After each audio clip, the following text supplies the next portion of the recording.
Hello and welcome to the director's cut of Notice Me.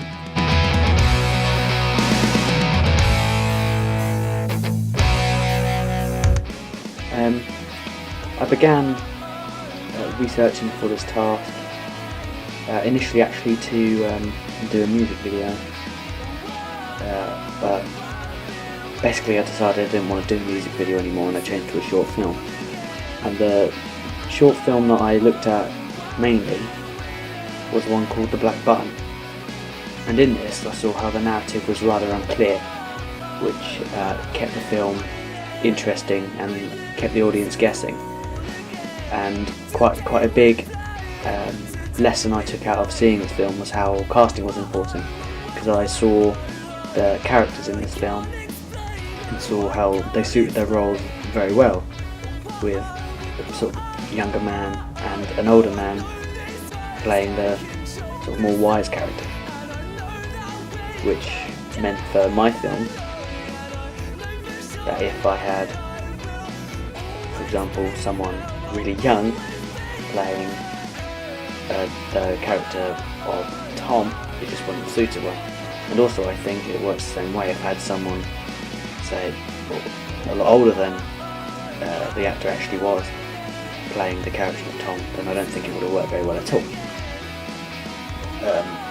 So back to The Black Button. I saw how it created tension and confusion, and that the audience never really knew what was going on until right at the end, and that was something that I wanted to use for mine.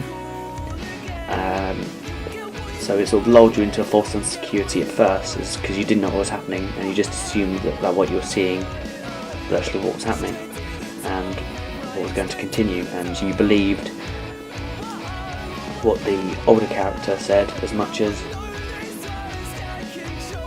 the younger character believed it.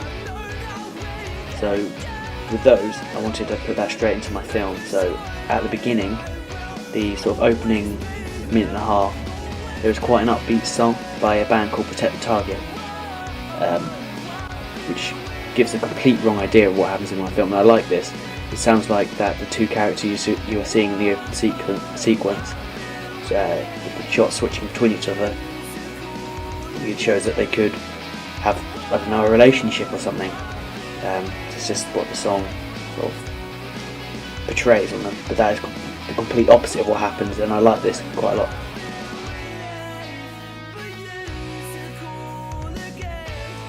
So after sort of deciding some initial audience reactions that I wanted, I decided that I didn't really want a standard film, so I turned to a film called Run Lola Run for some postmodern ideas. And in Run Lola Run there is a very strong presence that all actions have consequences, and this was something that I really tried to go for.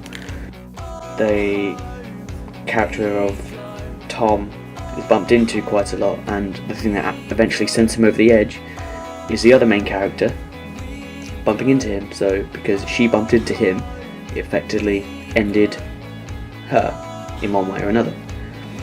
And I also, in Run Lola Run, there is also a couple of shots for changes of viewpoint, and I decided to use one shot in particular where the viewpoint changes, sort of pans around the character without a cut, see them, then it start following them. But in mine, I decided to go the extra distance, and when this happened, I restarted the film back from where they closed the door to make it clear that we're now following Tom into Libby. Following on from this, I wanted to use another postmodern technique called intertextuality, and again I decided to use Run Lola Run for this, as Run Lola Run was quite a big inspiration for some of the shots, some of the ideas in my film. So there is one part where Tom is just walking down the street and there's a Run Lola Run poster in the background, and I'm sure none of you noticed it, but here it is, right there. And also, there is a point where Tom is sitting on the bench with another character, and he's reading the book Curious Incident of the Dog in the Nighttime. And this book is about an isolated young person, albeit because of other reasons. His character has autism, Tom doesn't, but it's about an isolated character, and I thought it would be very clever to have him reading this about someone else who was as isolated as Tom is, albeit for different reasons. After deciding on some basic shots and knowing in general what I wanted to do, I decided on two main characters and decided to base one half of the film on one of them and the other half on the other, using the shot I like from Road Run to switch in between them. I feel this is something quite unique to my film, and I feel like this breaks the forms and conventions of most media texts, not ones like Run Loader Run, because that's where I got this from, but I haven't seen many other media texts to use the technique that I have in order to switch viewpoints, and I haven't seen the cutting back to halfway through the beginning of the film again to start it again, to see it from the other person's viewpoint. And this is something that I quite liked, and I wanted to work with from the beginning. With the brief instructing that not only did you have to create an original media product, but there were also two ancillary tasks, and the two I chose were the review and the poster. The review and the poster are mainly to promote your film to your audience, so they can see what it's about, so they'll know if they want to go watch your film. I started research for my ancillary tasks, and for this I turned to the good old internet, and I basically just went on Google and I looked for existing examples for forms and conventions.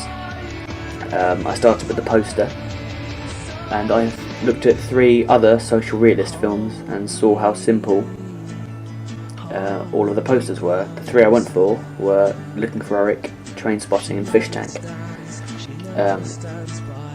Out of these 3, I thought that Fish Tank was the most effective, as it seemed to portray the film as a whole, and it gave quite a lot away, but without giving the film away, if that makes any sense. And I thought, but yeah, as I said, I thought it was very effective, so I decided to use this as sort of a template for my own one. After deciding on this, I then looked for general conventions. These included quotes from reviews or separate people. It included the name of the film and the picture as the main focus.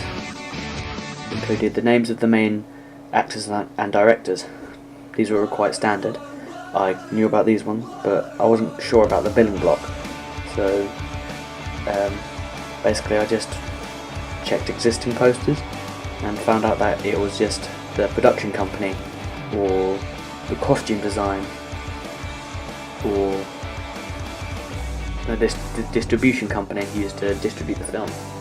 The second thing I researched was the magazine review. First of all, I looked at a few magazines, Sight and Sound, like Empire, and I decided that I would go in Empire magazine. Basically this is because I believe that the age demographic is the same as my film's age demographic, because it's less media literate, it's more humorous, yet still informative, and still a good read. To make it believable though, I had to make sure that it was as part of a student special, as student films aren't particularly likely to go into Empire magazine. So to start off research of the review, I first looked at the layout of a one-page spread in Empire magazine to see where everything went and to see what it all looked like and to see what sort of things it included. After the layout and the look, I studied the language to make mine read as close to the reviews in Empire as possible. The language is quite colloquial, but it sounds very knowledgeable at the same time. I'm quite confident that I pulled the language off, and I'm quite confident that I pulled the look off, as I basically used this as a template, and it looks like it could go in the Empire magazine itself to me.